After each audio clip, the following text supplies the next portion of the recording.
औज़ुबिल्लाहिमिनश्शैतानिर्रजीम बिस्मिल्लाहिर्रहमानिर्रहीम अल्लाहुम्मा सल्लि अला मुहम्मद व आले मुहम्मद। अस्सलामु अलैकुम व रहमतुल्लाहि व बरकातुहू। आज की वीडियो जनाब हमारे मुल्क पाकिस्तान की एक मशहूर जानी पहचानी शख्सियत जो कि अब इस दुनिया में नहीं है, मगर उनके काम उनके किरदार की वजह से उनका नाम जब तक मुल्क पाकिस्तान है इंशाअल्लाह ताला रहेगा। वो एक दरख्शां सितारा थे और एक ऐसी शख्सियत थी कि जिनको हर कोई इज़्ज़त व तकरीम की निगाह से देखता है। जी, हम आज बात करने वाले हैं मशहूर सोशल वर्कर, मशहूर मददगार जनाब मोहतरम अब्दुल सत्तार एदी साहब के बारे में। अब्दुल सत्तार एदी साहब 28 फरवरी 1928 को भारत की रियासत गुजरात के एक शहर बांतवा में पैदा हुए। आपके वालिद कपड़े के ताजर थे जो मतवस्सित तबका से ताल्लुक़ रखते थे। वो पैदाइशी लीडर थे और शुरू से अपने दोस्तों के छोटे छोटे काम और खेल तमाशे करने पर हौसला अफजाई करते थे। जब इनकी मां इनको स्कूल जाते वक्त 2 पैसे खर्च के लिए देती थी तो उनमें से वो 1 पैसा खर्च करते और दूसरा पैसा किसी ज़रूरतमंद की ज़रूरत पूरी करने के लिए रख लेते। 11 साल की उम्र में जनाब मोहतरम अब्दुल सत्तार एदी से उन्होंने अपनी माँ की देखभाल का काम संभाला, जो कि शदीद किस्म के शुगर के मर्ज़ में मुब्तला थी। छोटी ही उम्र में उन्होंने अपने से पहले दूसरों की मदद करना सीख लिया था, जो आगे की ज़िंदगी के लिए कामयाबी की कुंजी साबित हुई। 1947 में तकसीम हिंद के बाद इनका ख़ानदान भारत से हिजरत करके पाकिस्तान आया और कराची में आबाद हुए। 1951 में अब्दुल सत्तार एदी साहब ने अपनी जमा पूंजी से एक छोटी सी दुकान खरीदी और इसी दुकान में आपने एक डॉक्टर की मदद से छोटी सी डिस्पेंसरी खोली, जिन्होंने इनको तिब्बी इमदाद की बुनियादी बातें सिखाई। इसके अलावा आपने यहाँ अपने दोस्तों को तदरीस की तरफ भी राग़िब किया। आपने बहुत ही सादा तर्ज ज़िंदगी अपनाया और डिस्पेंसरी के सामने बेंच पर ही सो लेते ताकि बेवक्ते वक़्त फौरी तौर पर जब किसी मरीज़ को इसकी ज़रूरत हो तो उनको मदद पहुँच सके। 1957 में कराची में एक बहुत बड़े पैमाने पर फ्लू की वबा फैली, जिस पर एदी ने फौरी तौर पर रद्द अमल किया। उन्होंने शहर के नवाब में खैमे लगाए और मुफ्त मदाफ़ती अदवाइयाँ फ़राहम की। मुखय्यर हजरात ने इनकी दिल खोल कर मदद की और इनके कामों को देखते हुए बाकी पाकिस्तान ने भी इमदादी रकम से उन्होंने एदी साहब ने वो पूरी इमारत खरीद ली जहाँ डिस्पेंसरी थी और वहाँ एक जचकी के लिए सेंटर और नर्सों की तरबियत के लिए स्कूल खोल लिया और यहीं से एदी फाउंडेशन का आगाज़ था। आने वाले चंद सालों में एदी फाउंडेशन पाकिस्तान के बाकी तमाम इलाकों तक भी फैलती गई। फ्लू की वबा के बाद एक कारोबारी शख्सियत ने एदी साहब को काफ़ी बड़ी रकम की इमदाद दी, जिससे उन्होंने एक एम्बुलेंस खरीदी जिसको वो खुद चलाते थे। आज एदी फाउंडेशन के पास 600 से ज़्यादा एम्बुलेंसेज हैं जो मुल्क के तूल व अर्ज़ में फैली हुई हैं।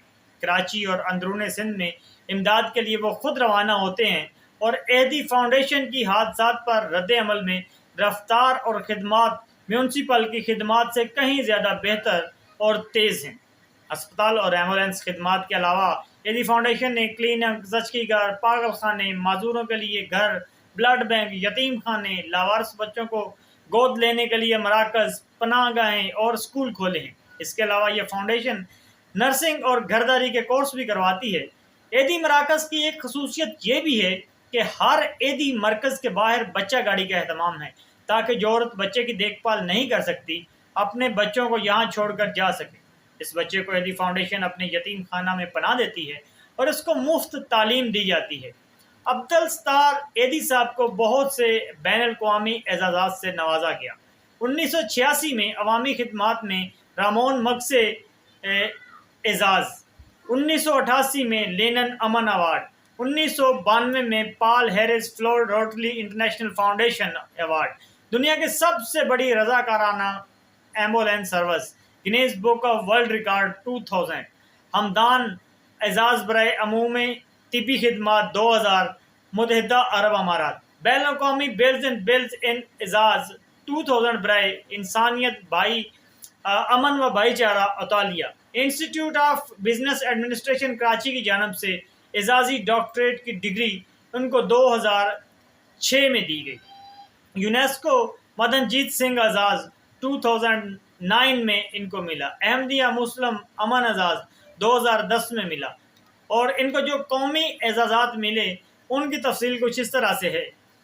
1962 سے 1987 تک college of fisheries and surgeons Pakistan کی طرف سے سلور جوبلی شیلڈ، حکومت سندھ کی جانب سے سماجی خدمت گزار برائے برصغیر کا اعزاز، نشان امتیاز حکومت پاکستان کا ایک اعلیٰ اعزاز 1999 میں آپ کو ملا۔ حکومت پاکستان کے محکمہ صحت اور سماجی بہبود کی جانب سے بہترین خدمات کا ایوارڈ، پاکستان سیوک سوسائٹی کی جانب سے پاکستان سیوک اعزاز 1992، پاک فوج کی جانب سے اعزازی shield, Pakistan Academy of Medical Sciences کی جانب سے اعزاز خدمت، پاکستانی انسانی حقوق معاشرہ کی طرف سے انسانی حقوق اعزاز، 26 مارچ 2005 کو عالمی میمن تنظیم کی جانب سے لائف ٹائم اچیومنٹ اعزاز، عبدالستار ایدی 8 جولائی 2016 کو گردوں کے فیل ہونے کی وجہ سے 88 سال کی عمر میں رحلت کر گئے۔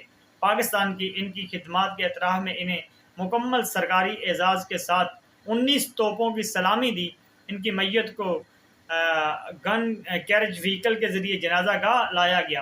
انہوں نے وفات سے قبل یہ وصیت کی تھی کہ ان کے دونوں آنکھیں ضرورت مندوں کو عطیہ کر دی جائیں۔ یہ تھے جناب عبدالستار ایدی صاحب۔ ان کا ادارہ آج بھی اسی طرح ان کے جانے کے بعد، اس دنیا سے رخصت ہونے کے بعد کام کر رہا ہے۔ ان کے بیٹے فیصل ایدی اب اس کو ہیڈ کرتے ہیں، اور ان کی بیگم بلقیس ایدی جنہوں نے ہر قدم قدم پر عبدالستار ایدی صاحب کا زندگی میں ساتھ دیا ہے۔ ابھی بھی ایدی فاؤنڈیشن اسی طرح سے اسی جوش اور جذبے کے ساتھ کام کر رہی ہے۔ آپ کو اگر آج کی یہ ویڈیو ایدی صاحب کے بارے میں پسند آئی ہو یا اچھی لگی ہو، پلیز چینل کو سبسکرائب کر دیجئے، اور اس ویڈیو کو لائک کر کے دوستوں کے ساتھ شیئر کر دیجئے۔ بہت شکریہ۔ السلام علیکم ورحمۃ اللہ وبرکاتہ۔